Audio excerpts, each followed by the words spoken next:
What's going on, everyone? Welcome to Bound by Books, Love Stories Beyond the Pages, where the stories get steamy, the conversations get real, and yeah, definitely going beyond the pages.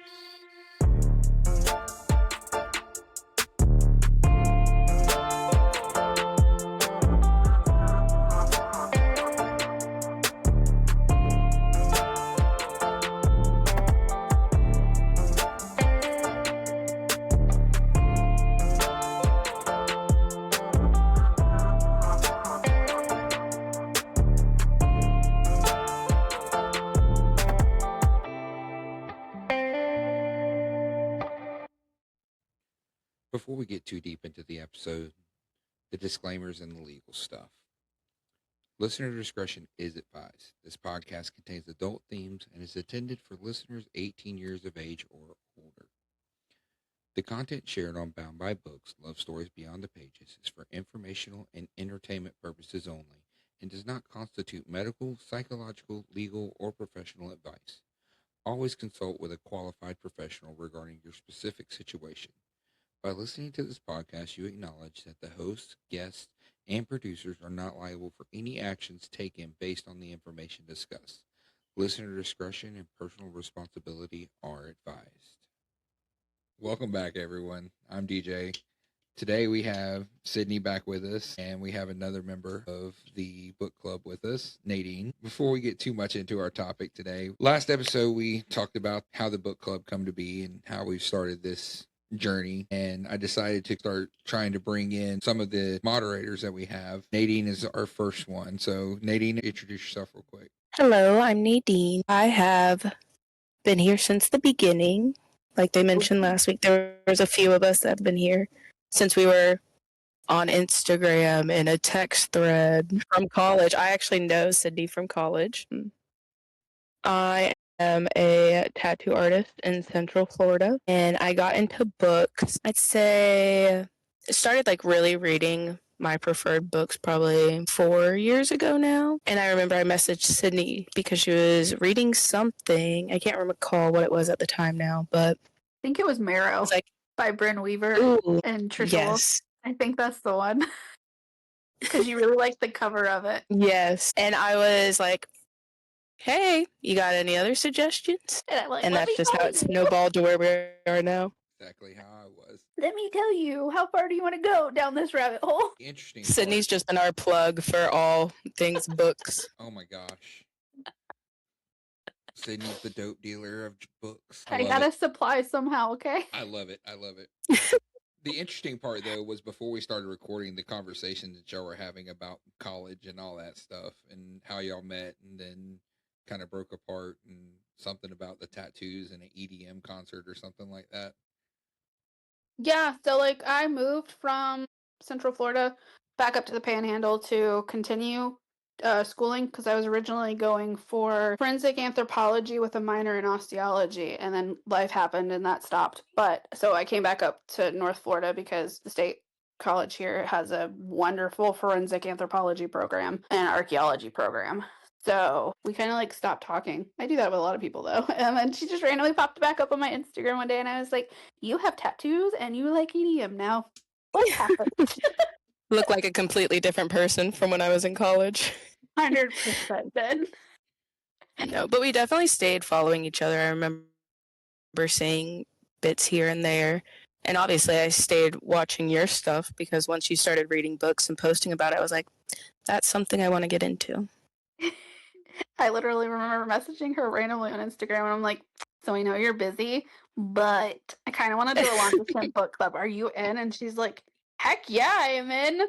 And it's so funny, like from text messages to what is it, like almost 230 people now in the book club. It's insane. And just in a year. That number, is it just Instagram or is it Discord too? And I think it's just Discord. Wow. Yeah. I guess it's crazy. I guess we would have to cross-reference the member list on Instagram with Discord to see who's actually not part of the other one. Yeah. I mean, I get it. Discord is a beast if you don't know anything about it and how to run it. Luckily enough, like Nadine has a lot of experience with Discord. I went to her And then she's like, hey, do you want some emojis? And I was like, heck yeah, I do. And then she's like, okay, but I need access. And I was like, cool, you're going to be our mod. And she goes, okay. And that's how I became a mod. First mod, numero uno. So April 1st was our 1-year mark, and Ooh. we ended the entry list for the giveaway today. So when are we Yeah. going to know about the winners for that? Not rushing you or anything, because I know it's going to be a lot. Yeah, so luckily most of the mods that are in there have literally said that they'll help cross-reference everything that needs to be cross-referenced. I want to do it by like next week because of just it's going to be technically 3 because of the mod giveaway also. So it's going to be the mod one's going to be easy because you guys were already entered in it, but IG and Discord is going to be a different beast because I'm going to have to backtrack everybody's stuff just to make it easy. So I want to do it at least by next week just to give me time to actually go down the list. And if I need somebody else to like double check my work, Yeah. it will be great.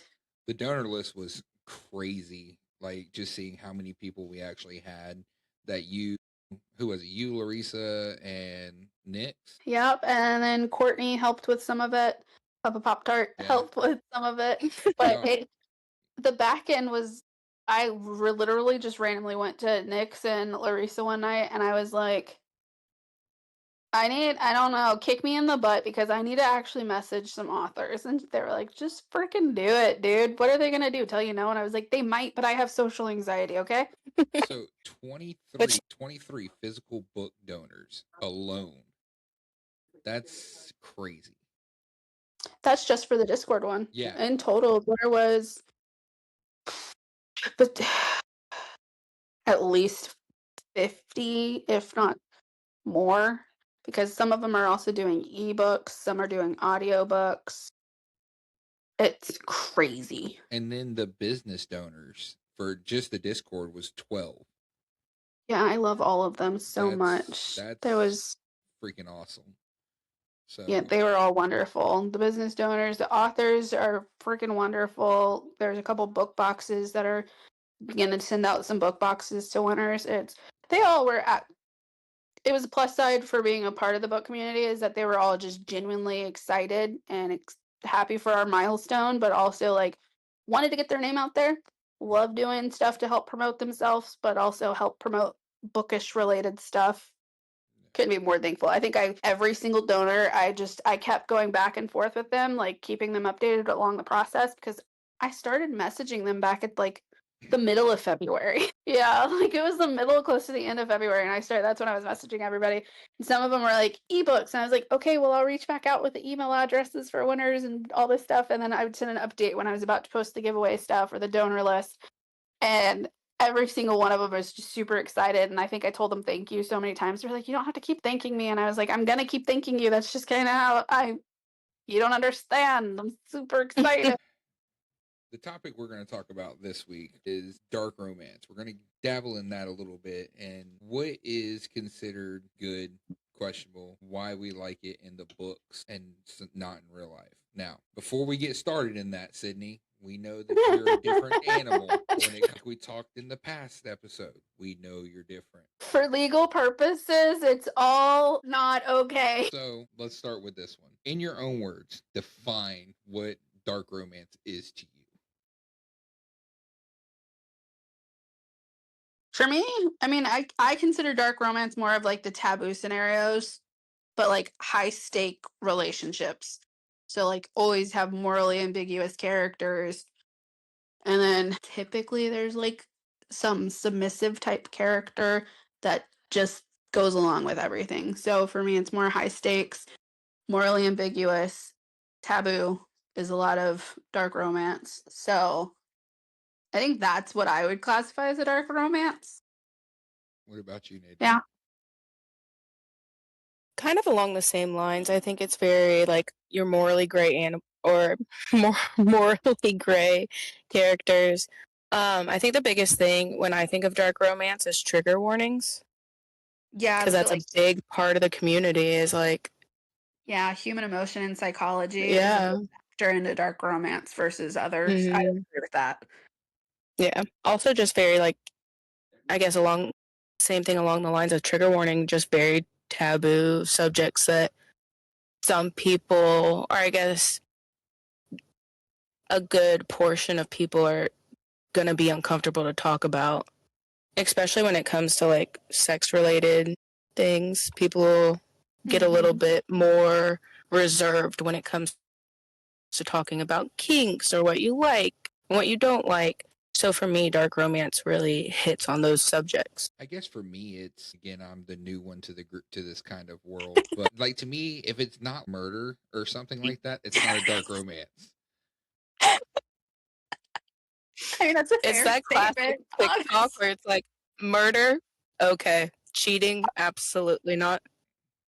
I mean, neither one of you are wrong. So what makes it dark versus just a spicy book? Plotline. So again, going back to the murder and drugs and mafia and stuff like that. Yeah. Yeah, I guess when I think of dark, it's more of like the stalker, like the mafia, or like very, like what Sydney said, is like the high stakes makes it more dangerous, makes it more not your run of the mill, just like, I guess a good example is like 50 Shades of Grey, where it's just like you're in the office. Yeah. So that would just and be you have an spicy? office romance that's Now I know some office romances that are dark romance. But like I said, yes, but you get what I mean. Like it has murder the in 50 it. Shades That's of the Grey biggest to the difference. So is 50 Shades of Grey Yeah. considered dark romance, or is that considered just spicy? to me, I actually would say think- it's just spicy. but I think it actually is a dark romance. Like legit, like I think that's what it's classified as. I think. Don't hold me to that. It's probably wrong, but I think it's You just could a spicy very well book. be correct. I only think it's dark romance because it delves into like the sexual side of it with the kinks. Yeah, that's fair. That's very And fair. like when it came out, those types didn't really become big. I think 50 Shades of Grey like put a notch on the BDSM board for books. So according to our AI friends, 50 Shades of Grey was not considered mainstream dark romance. It was erotic romance. There you go. So, See, there it's you the go. it's the BDSM. That's interesting. But this is also like, from my point of view, my first like dark romance was Haunting Adeline. Same. So So the deep end with that one. yeah, very Speaking- for this deep end, you could go. I ate that To book start and off the with. second one up, and the second one is 10 times worse than the first one, and nobody talks about that. So speaking of that book, Miranda finally finished both of them. She doesn't like it. That's No, actually, she told me, she's like, I can't believe you didn't finish reading that book. And I'm like, it just wasn't my, like, I don't know what it was. I don't know if it was the narration or just, I don't know what it was. It just didn't catch me like I was hoping it would. And she was telling me that when she was reading, this or listening to the second one, that it was, she's straight up said, she goes, this one is way worse than the first one. Yeah, so context, if you've never read it, I'm only going to give a brief description. The first part, clearly it's the possessive nature of it and like the forced proximity and all that stuff. The second one, it actively walks her through sexual assault after being kidnapped. Yeah. Like it's dark. Yeah, and that's what she was saying. She was like, it like there, she said there was points that she was like tearing up and like the emotions in that book. She just said it was a lot. I don't get triggered easily by past experiences, clearly, but that book, there's the second book, and it wasn't even like the scenes that triggered me or made an emotional response. It was like the way your FMC described a specific act, and I was like, oh, I felt that. That one hurt. So now that we're on this topic of that, so and Nadine, you get to answer this one first because I don't think there is one for Sydney. Okay. Where's the line? Like, where do you say, okay, no, that's too much for me? So I think this is actually really great because I was just going to say I haven't read Hunting Adeline for that exact reason yet. I am going to get back into it. I do want to read it. It's so good. But knowing, and that's the thing, I'm going to read it. I'm not scared to read it. It was more like, I know this is coming and I want to be in a good headspace to read it. And I think that's a discussion to have about dark romance is like, if you're not in the right headspace to read something, especially with trigger warnings about sexual assault or kidnapping or Stalking. Yeah, stalking. Hunting Adelines has very sensitive subjects. So if you're not in the right headspace, I think it can be a very not the best for certain people if you're not taking into consideration your trigger warnings. And I would 100% agree with that because of the fact that, like, the way that I feel about dark romance is it's helped me through some traumatic past stuff. That's what I love about it. But also, your mental health matters, dude. Like, if you're gonna read it and you know what your boundaries are, don't read it. Don't do that to yourself. Exactly. But for somebody like me, like I don't know where that line is for me yet because I haven't found that. That's perfectly fine. You'll get to a book where you find it Like more than likely. I thought I found it with Speak. Like That's so good. going through the first little bit. Me and Nadine were talking about this earlier, and I didn't know there was a third book in the series. By the way, we were talking, and I said the beginning of that book, I was like, "Holy shit!" I told you that thing grabbed me, and that was almost like I almost stopped listening to that book just because of the first bit of it. That thing put me in a chokehold in that first chapter. My God. It was crazy, but then it was like, okay, and you get past that, and it was like, all right, let's roll. This is great. I think anything DV related can be a trigger for a lot of people. Certain things can hit me in a DV related scenario. So like abusive partners that they like foreshadow on or whatever the case may be until like the morally gray MMC comes into the picture, whatever. But I think DV can hit in certain headspaces at the wrong time because like sometimes you can read it, sometimes you can't. So is there an actual line for you, Sydney? Have you found one that like literally you're like, nah, fuck this, I'm not listening or reading this anymore? I pretty much read anything. I'll give anything, like I said last time, I'll give anything a shot once. I have not DNF'd a book ever, mainly because I'm stupid enough to hope that it's going to get better at some point. Mine's purely because I want to keep my DNF streak perfect. I have not DNF'd and I want to stick to that. That's also another thing. I feel committed that I can push through some terrible books, okay? Mm-hmm.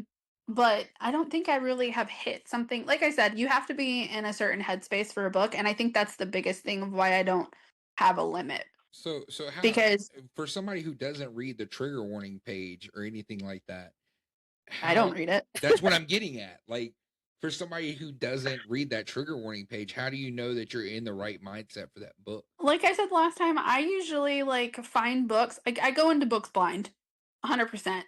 So I usually find books based on like a snippet. Like someone says this happened, like context, and I'm like, cool, bet. I'm interested. It honestly, but by the first like 5 chapters, if I'm not feeling it, I'll put a pause on it and I'll come back to it later. Okay. And it's a lot of specifically about headspace is where I am. Like there's Torment by Dylan Page that I still haven't read because I know it's gonna fuck me up, and I haven't touched it yet because of that reason. So what pulled y'all into dark romance?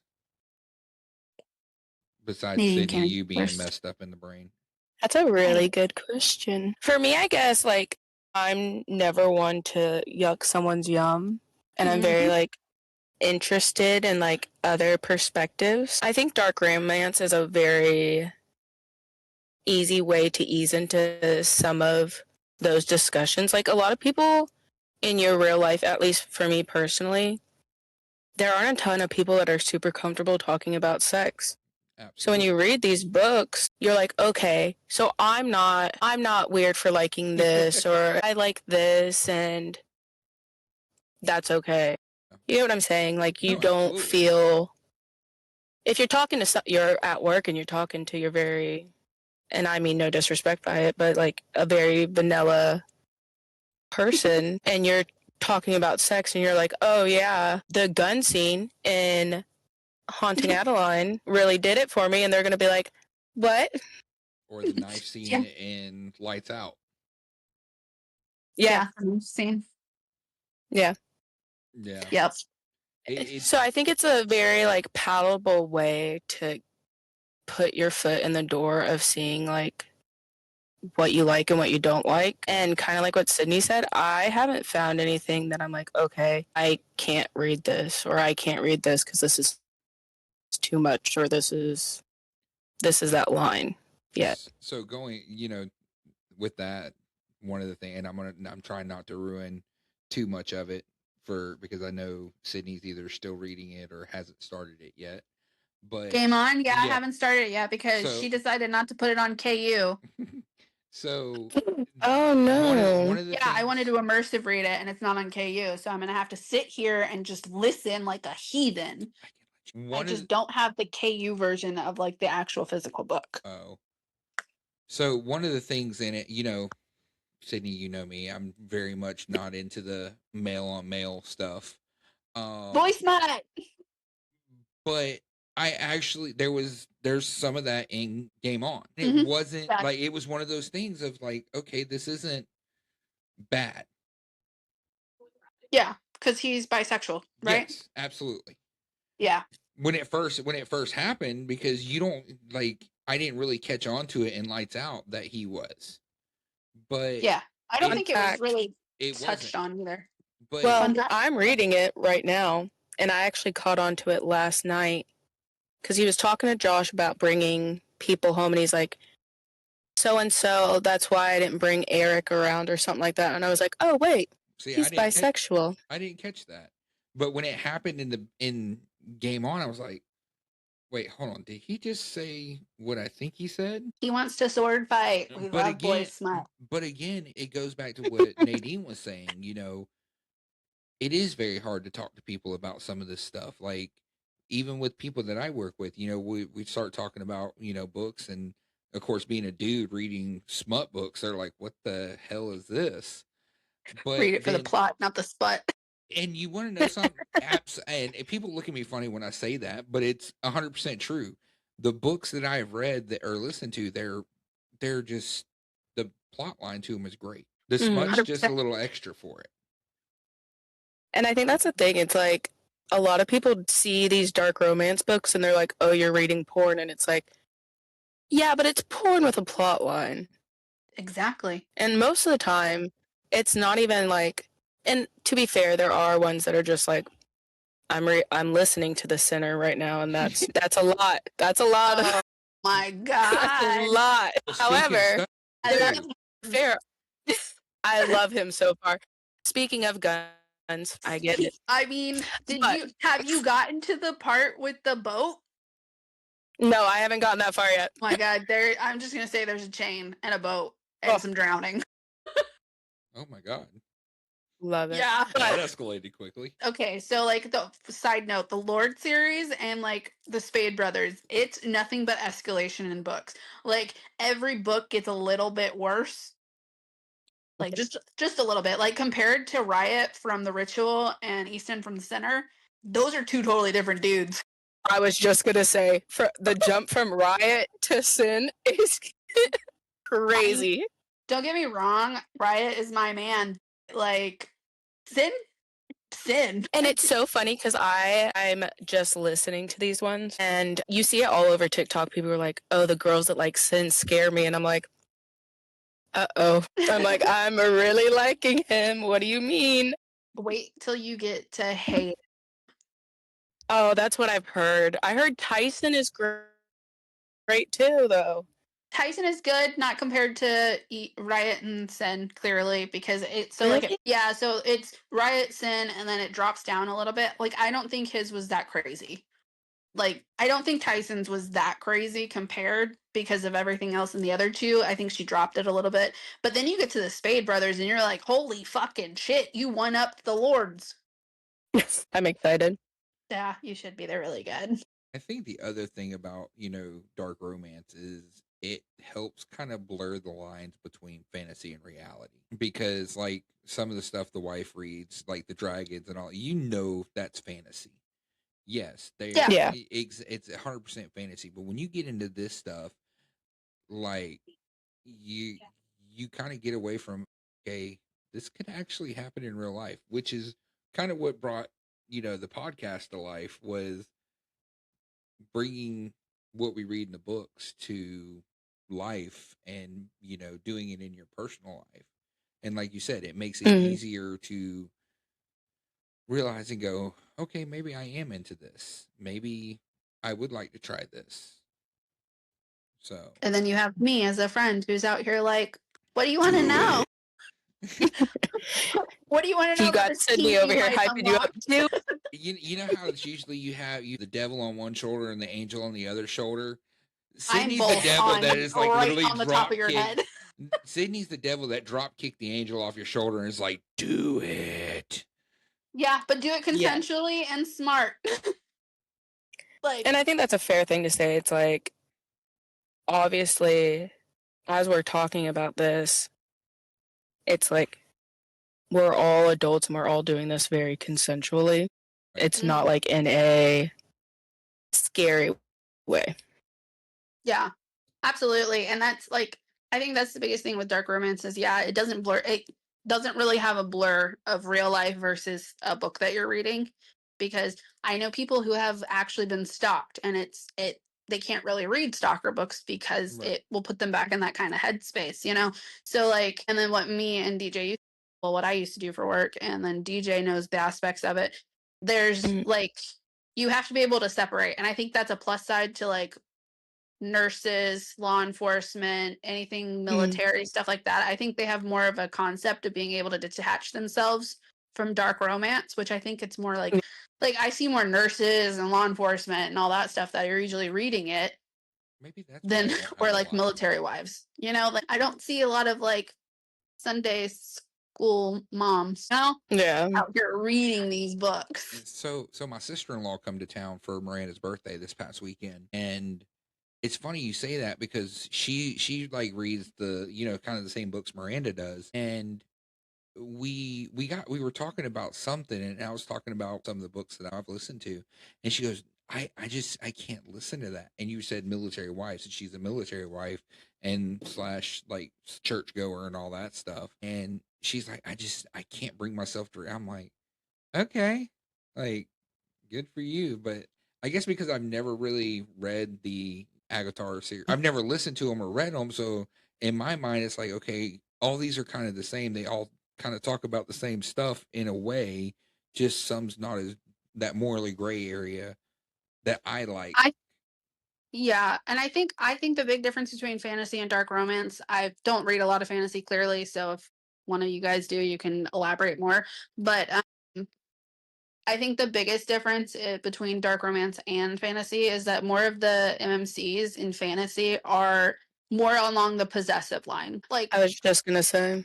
they're not like borderline morally gray. They're more of like in high standings of how you would see like a king or a prince or something like that, along the lines of they know how to do something respectfully, but they're just possessive over their women. So I think it's a big jump for somebody who's usually used to that to Like I go said, I can't into throw my Josh 2 cents in Hammond shoving a knife in a mattress.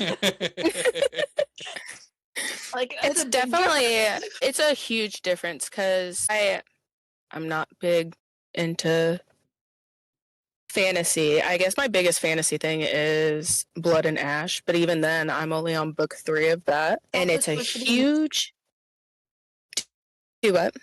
I was like, isn't that also supposed to be a little bit more darker than like normal? And I was just gonna say, it's definitely, from what I've heard, it's darker.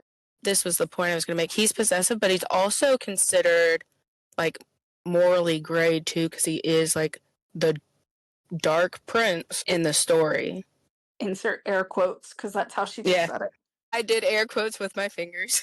You read that and then you jump to Lights Out, Haunting Adeline, The Ritual, and you're like, okay. This isn't morally gray. Yeah, you're like, Castile from Blood and Ash is pretty vanilla, even though he's considered like the darker one for the fantasy world. I'm gonna run through this. I'm gonna let y'all debate these. So it's gonna be hot or problematic. Okay, go ahead.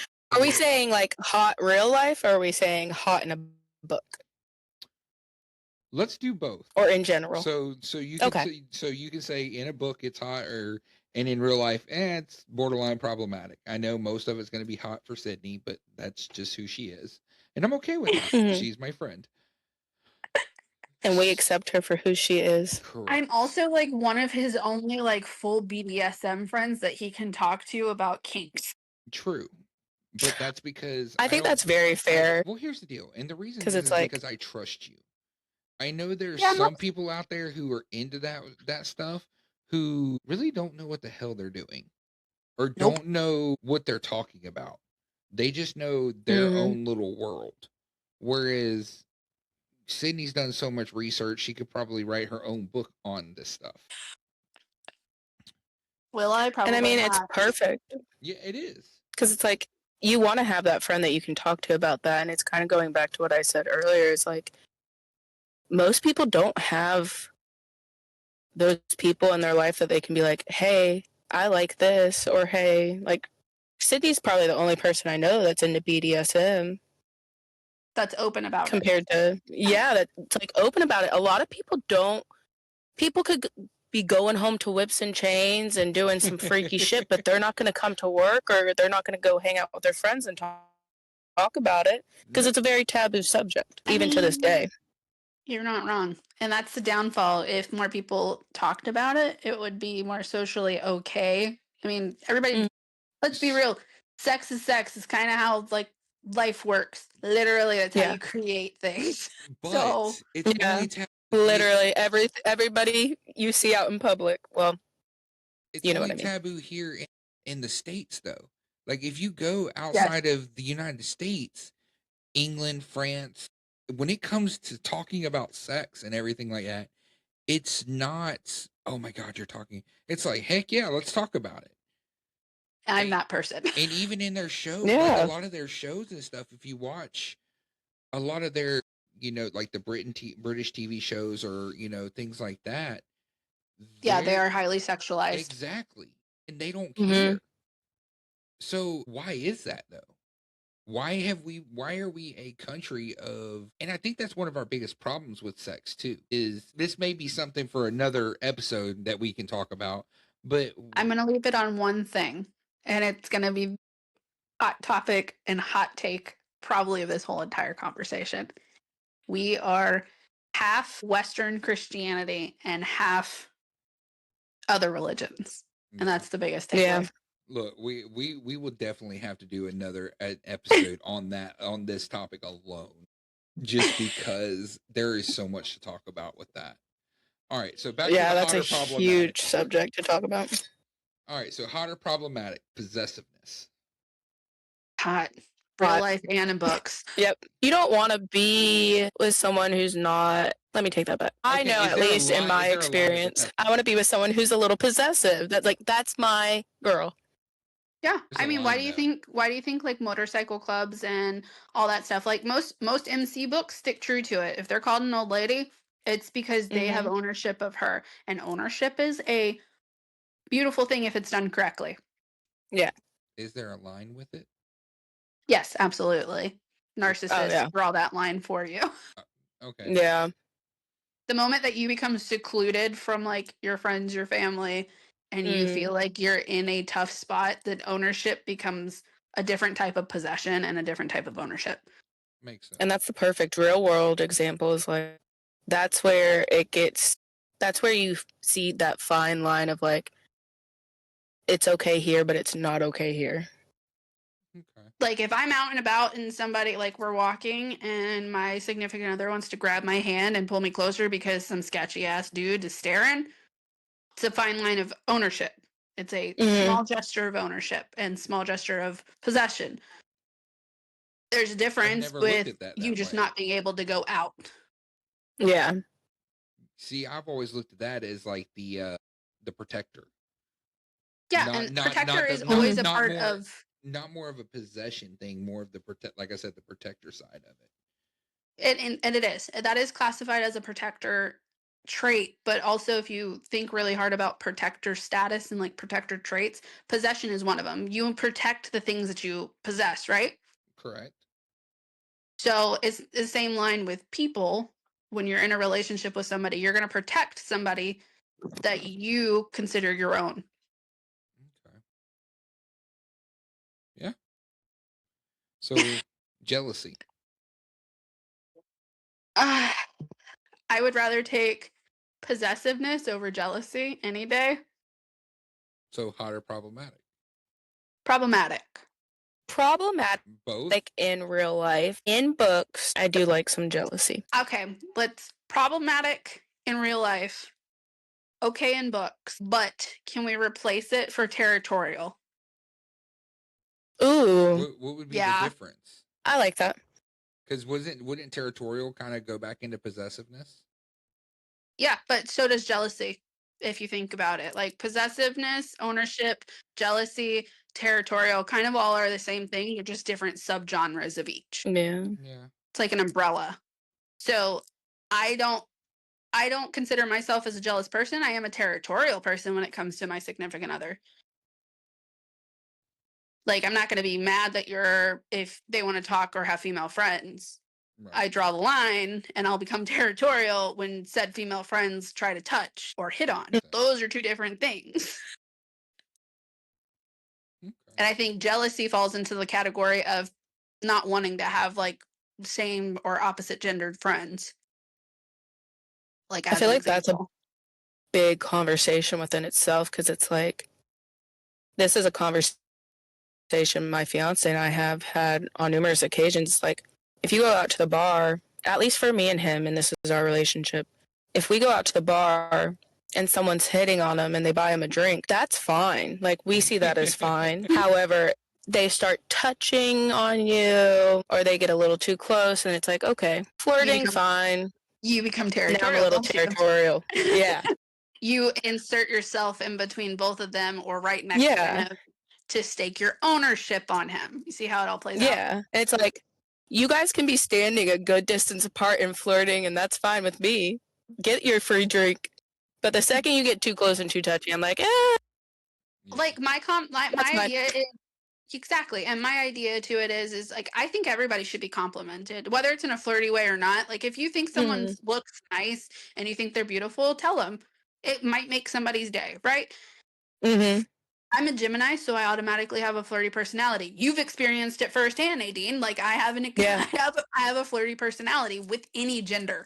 That's Right. just how I am. So, And that's exactly how I am too, and that's how my fiance is. So us going out, it's like that's just our personality, and we can see where like it can be taken too far by other people, and that's another thing you have to. That's a whole nother conversation, but it's that territorial thing. Like you come back and it's like, this is mine, but yeah. So you talk about the relationship side of that.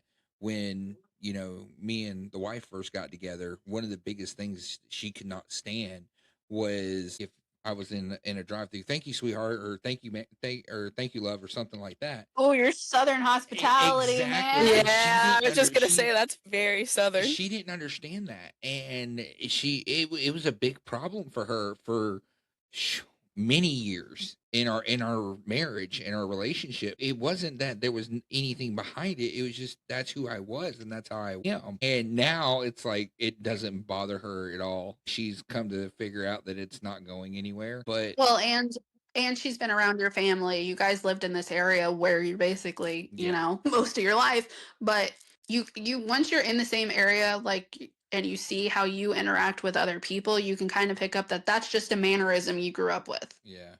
She it's funny at work, like some of the girls that I hang out with at work, and one night my hair's getting longer, and one night one of the girls was sitting there braiding my hair, and oh no, hold on, the wife knows this girl, and I told her, I was like, braided, I want to send Miranda a picture, and she started braiding, and somebody's like, I'm gonna tell your wife. I was like, here, and I took a selfie of me and her and sent it to Miranda, and she goes, okay, what's going on? So I had to explain to her what was going on with it, and she was like, I don't care, but that's like you said, it goes back to that, possessiveness of, yeah, you're mine, or the jealousy, thing of, yeah, you're mine. There's there's a line that you can cross. With jealousy, the easiest example that I can give that's why it is very problematic in relationships versus territorial. Jealousy, usually, I'm going to go back to a DV reference. It's the biggest one that you will ever hear. And it's, if I can't have you, no one can. That is a jealousy trait that That's a good way becomes to a put that. problem. That is a really good way to put Yeah. that, because like sitting here thinking of jealousy, it's really hard to like, okay, how is that problematic? But saying it like that makes a lot of sense of how that is very problematic. Yeah, so that's the biggest example of a jealousy trait that I can give versus a territorial trait. You'll hear more on like in a relationship of, for like territorial, you're more like, you're kind of stuck with me. Like, you know what I mean? Like, it's one of those is that you're so bonded with somebody that you're just kind of stuck with them until the end. Versus somebody ever tells you, if I can't have you, no one can, get the fuck out. Right. So morally gray men. Hot, both standards. Hot. Yep. All right, so help me out with this, ladies, because what is considered morally gray men? How deep do you want to go into this topic? Not too deep, but I mean, if it's something we'll have to make a new episode on, then just give me a real quick breakdown. Trying to think of an example of a good morally gray. I think the easiest morally gray for me would be like somebody touches you that's not supposed to, and you have a man by your side or a lady, because women are psychotic nowadays, like, but would be like, if you don't get your hands off of her, I'll break your fucking hand. Okay, makes sense. Like, that's morally gray. Like, you're willing to go to fucking jail and injure somebody because they touched what you like. Okay. So obsession. For me, hot on both parts. I want somebody obsessed with me because I will probably be eventually obsessed with you. Could it be problematic? Oh yeah, absolutely. Because all I think You combine that like obsession and that stalker. You could combine those, and then it's like, okay, now we're treading a little too. Like, I get it. If you're obsessing over that person and that person's obsessing over you, 100% get how it's hot. I can totally understand that. But it does have its problematic issues with it, especially if you're not obsessed over the other person. Yeah. So it's definitely problematic. I'm going to lean back into a DV situations. It becomes problematic because of the whole, you can't leave. But also, I mean, you've seen the show Gosh. That's technically obsession. So it becomes problematic. That's obsession, stalker. So clearly it becomes real world problems once that becomes either not reciprocated, but also if somebody has like a shrine of you. It's kind of weird. But it's also, it's like that mighty thin line of like obsessed and like the cute way. It's like loving someone so much versus like obsessive. You can't go anywhere or do anything. I want to be with you. I want all your time. Like narcissist behavior. And that's the thing I keep going back to in my head for a lot of this, like the jealousy, the obsession, all that back in my head, narcissism. But trauma-wise, I'm very well versed in narcissistic people. Same, girl. Yeah. So control dynamics. I think it's hot, but I'm a sub, so like it's more of like control power dynamics. I think it's hot. Yes, it can be problematic if you're uncomfortable in those situations or you've never educated yourself on that type of situation. Like I said, again, I figured most of these would be hot for you. So I think a lot of it's just contextual and like how far does that control go? Yeah. Like, I'm sorry, don't tell me what I'm allowed to wear. Now you can tell me if you don't like it and I'll take your opinion into consideration. But you're not going to draw the line of controlling what I'm wearing, what I'm eating, when I have a sleep schedule, stuff like that. It's a like I said, the dynamic is a fine line if you're not educated in it. And if you just kind of like let it happen. Do what? Like the whole, like you were, saying, what you wear and things like that. What about the whole concept of what you do, where you go, how you do it, when you do it, and things like that. Same Same concept? concept. Okay. It's, I think, dynamic wise, if you're in that type of dynamic by choice and consensually, I think it's great. I think whoever's involved in that situation, I think it's wonderful. If that works for you and that's your dynamic, then do it. Will I allow that to happen? No.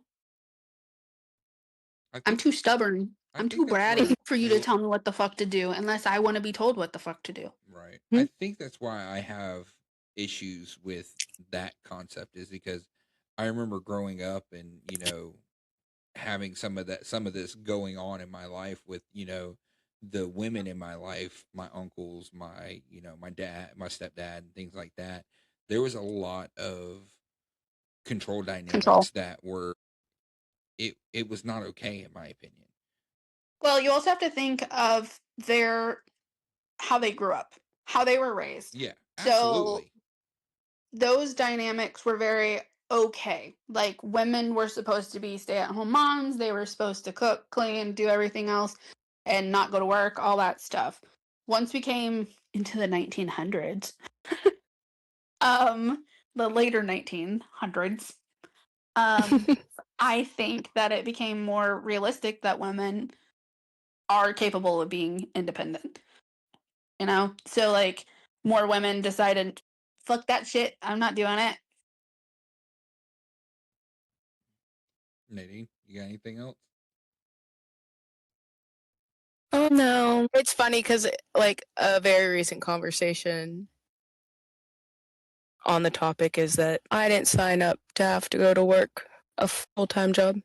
I didn't sign up for that back then. Yeah. I didn't want to be And an it's just adult a and have to funny work full joke. time.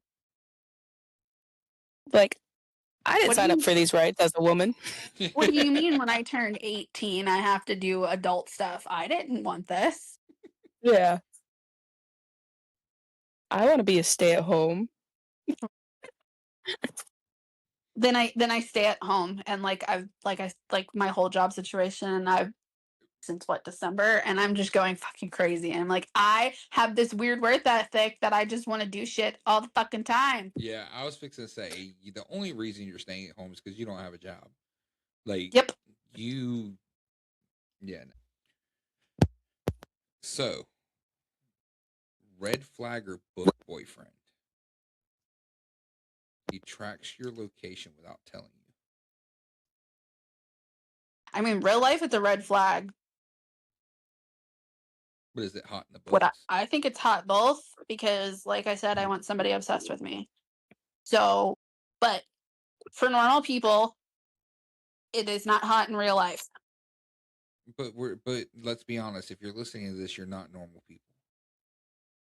There are some. I know some What people hold who on. have never been traumatized in their life But and that love doesn't make dark them romance. normal. Like, If you perfectly read dark look, there's no normal person that reads dark romance. I'm sorry. If you were reading dark romance, you're not normal. I mean, I'm definitely not normal. I'm not normal. That's fair. You have to I'm have, far from normal. You have to have some messed up bone in your body. Some level of trauma. You have to have some level of,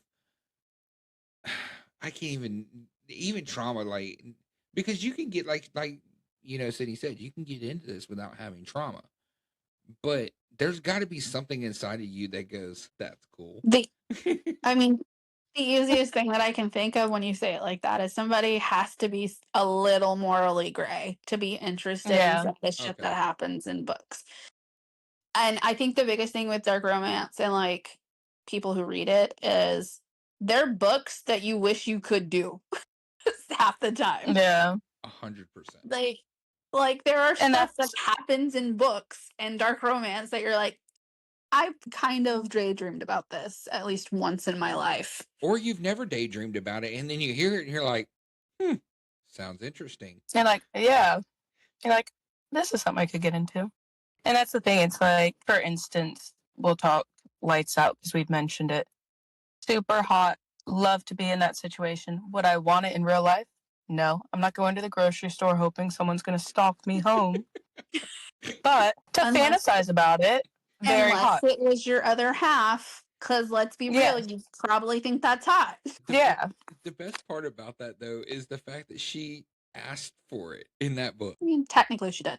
Like, Well, moral no, of the story is don't comment on random people's Instagram because you and never know who they TikToks. are. And it's Moral so of the funny because story. it's like Lights Out is such a real, not let me not say real world, but it's like these are real events in the sense of like we have these people posting this stuff on social media, and we have girls that are thirsting over these Yeah. people posting it in the comments, and it's like this could very well like become that in a scary way. They ask for it, and then when they And do that's it, where they we call the cops. and that's where we that is kind of like that middle ground where it's like The moment where you happen to meet someone crazier than you that is willing to take Yeah. that step.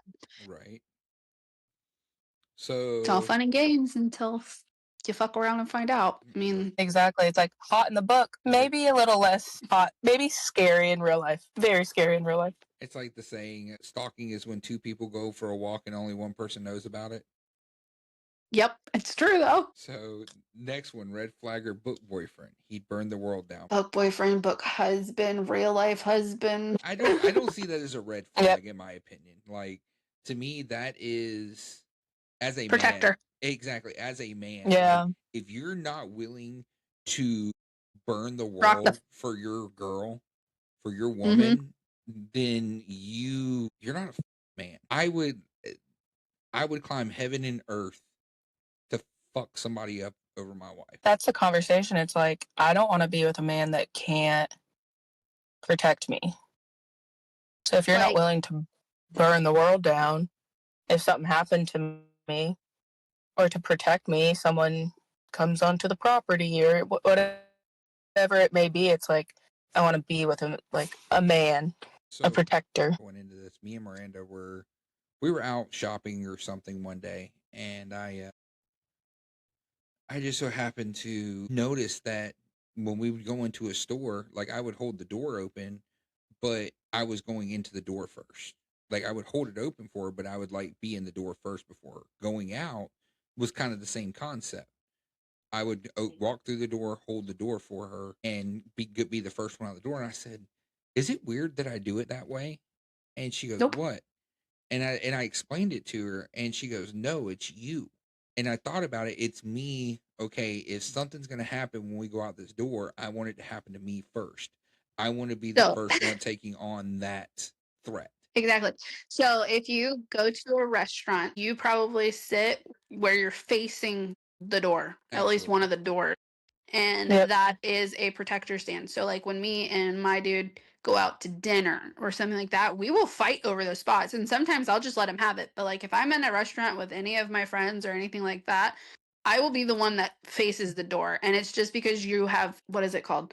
Situational awareness. So you want to be able to take in the whole entire scene. So if something happens, you can plan either an escape or a reaction. Right. And that's literally just the protector side of it. I mean, yours helps because you are tactically trained for that, but like same with military men. And they're just tactically trained, or like people who like to do like go shooting or have like tactical gear, stuff like that. You just get tactically trained in those situations that you have situational awareness rather than situational blindness. You say that, but I will tell you something that I've noticed up here. It's not taught everywhere because It's not. when dealing with working with some of the people that I work with, especially the newer people, they're not trained that way. And you're just like, bro, what are you doing? A lot of people have like rose-colored glasses. I think a lot of people think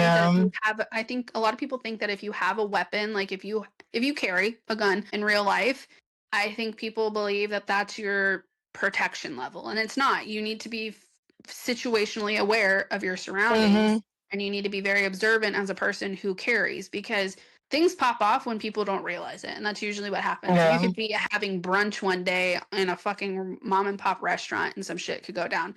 And a lot of people don't have the observation skills, is probably the nicest way to say it. To pick up on those like signs. Yeah, exactly. But normally most protectors are ones that are very aware of their surroundings, very observant of their area, and want to be able to protect.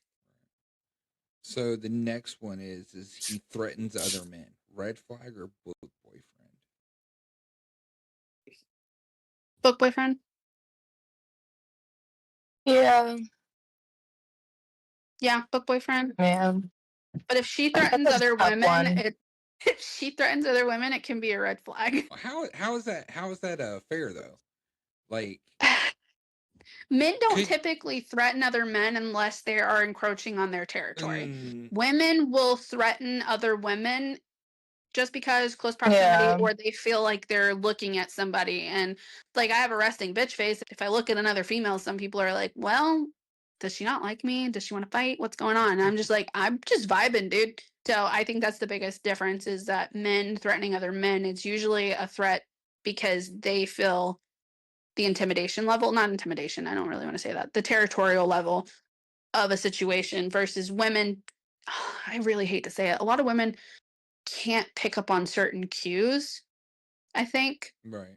of like, there's a, I'm going to sound like a freaking an anti-feminist or some shit, but I feel like Psycho. I'm like, if they haven't figured that out yet already, then they're not listening. listen, I believe in all women's rights. I feel like women should not have rights in the bedroom, okay?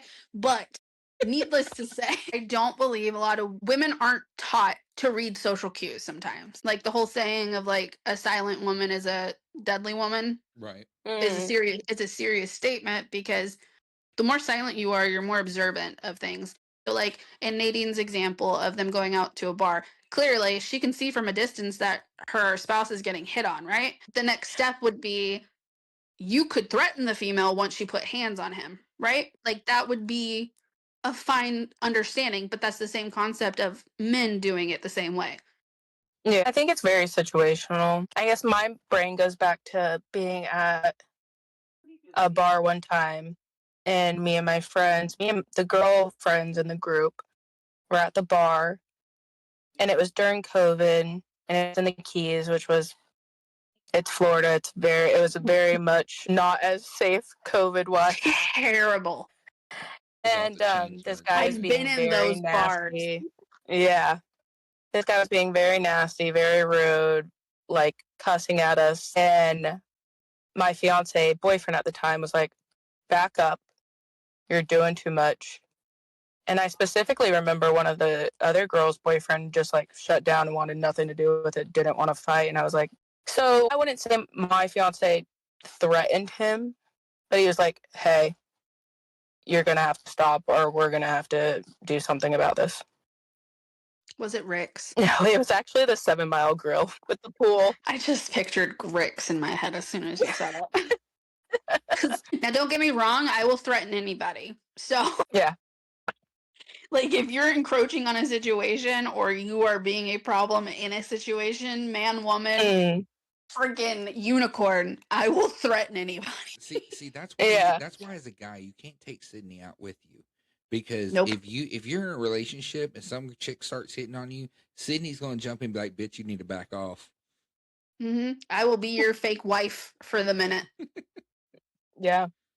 No, and I think it also kind of, like what Sydney was saying, like some girls are raised with it. Like my father was military, my uncle's military, like our whole family's military. I was raised very situational awareness. My dad was constantly looking out, and it's just kind of how you're raised. And it was like you chose when to speak up, when not to. You picked your fight. Yeah.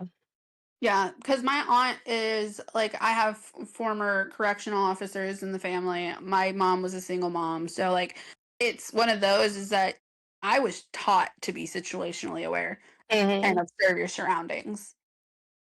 Yeah. Because I've noticed some friends that, like, and it's no disrespect to what their parents were, but they weren't military, they weren't police, they weren't anything like that. They definitely don't have that situational awareness, especially, like, I'm in the EDM community, and I notice some friends just do not pay attention. That's dangerous. To the weird people around them. And I'm like, can we pay attention to what's going on? That's dangerous. And it's just how you're raised. Yeah. Or like what you grew up with. Well, ladies, this has been a fantastic episode. I think I'm going to start bringing more people in with us because this has been really fun. The bounce. Yeah, the bounce back's been, but that's going to do it for us on this episode. If today's episode made you blush, rethink a chapter of your own love story, or add a few dangerously good titles to your TBR, go ahead and hit follow, subscribe, and share Bound by Book love stories beyond the pages with someone who can handle a little heat. If you have any questions you want answered or are curious about a certain spicy topic, feel free to send us an email at boundbybooksbc@gmail.com and put in the subject line, questions for podcasts. Until next time, keep it curious, keep it bold, and remember, the real magic happens when the story leaves the pages.